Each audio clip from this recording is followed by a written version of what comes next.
Welcome to the ZTE Nubia Red Magic 6R, and I'll show you how to mute ringtone on this device.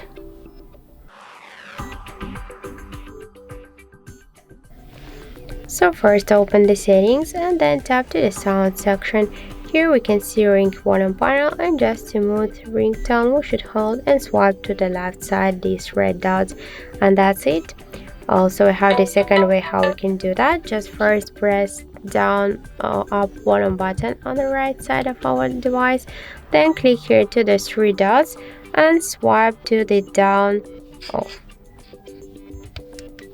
Once again swipe to the down this first volume panel, and that's it. So thank you for watching, and if you find this video helpful, don't forget to leave a like, comment and to subscribe our channel.